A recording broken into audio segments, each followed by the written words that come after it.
Bismillahirrahmanirrahim. Assalamualaikum warahmatullahi wabarakatuh. Perkenalkan, nama saya Alfred Prasetya dengan NIM 60100120027. Pada kesempatan kali ini saya akan memaparkan atau menjelaskan mengenai resume atau ringkasan dari buku yang berjudul Dasar-Dasar Kewirausahaan pada bab 5 dan bab 6.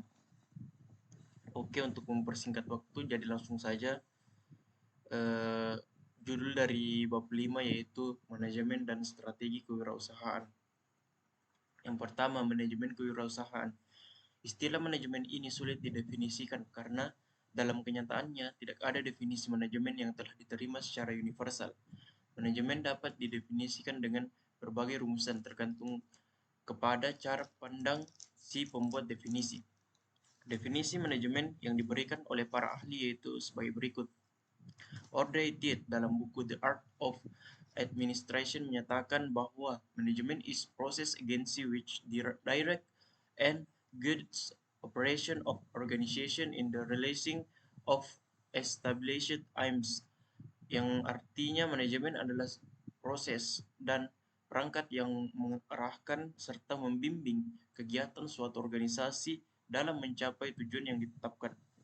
Yang kedua, strategi kewirausahaan.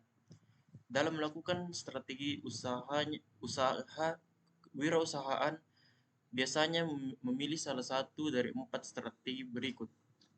Strategi pertama yaitu berada pada pasar pertama dengan produk dan jasa yang baru. Yang kedua, posisikan produk dan jasa baru tersebut pada pasar atau segmen yang tidak terlayani.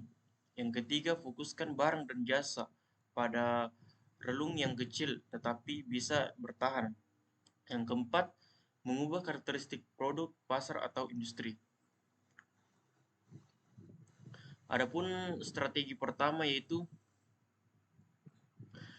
strategi untuk berada di pasar dengan produk dan jasa baru sering dipilih oleh wirausahaan, terutama pengusaha baru. Meskipun paling berisiko, jika strategi ini berhasil, langkah selanjutnya adalah mempertahankan posisi kepemimpinan pasar atau market leader. Strategi kedua yaitu menyangkut pengembangan keterampilan untuk menanggapi peluang yang diciptakan oleh perusahaan yang berada di pasar pertama. Yang sering terjadi adalah banyak peniru atau imitator memperbaiki atau memodifikasi barang dan jasa untuk menciptakan nilai yang lebih tinggi bagi pembeli. Bila demikian, wirausahawan perlu memindahkan daya saingnya ke segmen pasar yang kecil dan yang dipandang perusahaan tidak memiliki peluang. Adapun strategi ketiga yaitu perubahan karakteristik produk pasar atau industri yang berbasis pada inovasi. Strategi ini dilakukan dengan mengubah produk dan jasa yang sudah ada, misalnya mengubah manfaat, nilai, karakteristik lainnya. Strategi ini menciptakan inovasi dengan salah satu cara sebagai berikut. Yang pertama, menciptakan manfaat. Dua, meningkatkan nilai inovasi. Tiga, beradaptasi dengan lingkungan sosial dan ekonomi pelanggan. Dan yang keempat, menyajikan apa yang dianggap bernilai oleh pelanggan. Ada beberapa keputusan strategis yang perlu diperhatikan dalam kondisi pertumbuhan, yaitu mencakup hal-hal sebagai berikut. Perubahan produk, barang, dan jasa, strategi yang menyangkut penetrasi pasar, ekspansi pasar, diversifikasi produk dan jasa, integrasi regional, dan ekspansi usaha. Adapun analisis sumber daya manusia atau SDM yang memiliki keterampilan unik untuk mengimplementasikan strategi. Adapun juga analisis pesaing baik yang ada maupun yang berpotensial untuk memantapkan strategi bersaing. Kemampuan untuk menopang keunggulan strategi perusahaan untuk memodifikasi strategi dalam menghadapi perubahan permintaan pelanggan dan perilaku strategi persaingan baru.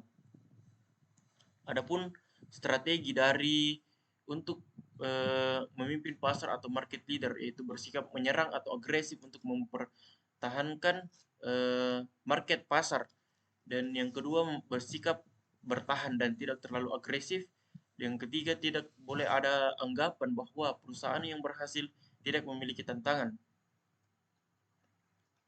Selanjutnya pada bab eh, ketujuh, penggunaan sumber daya wirausaha.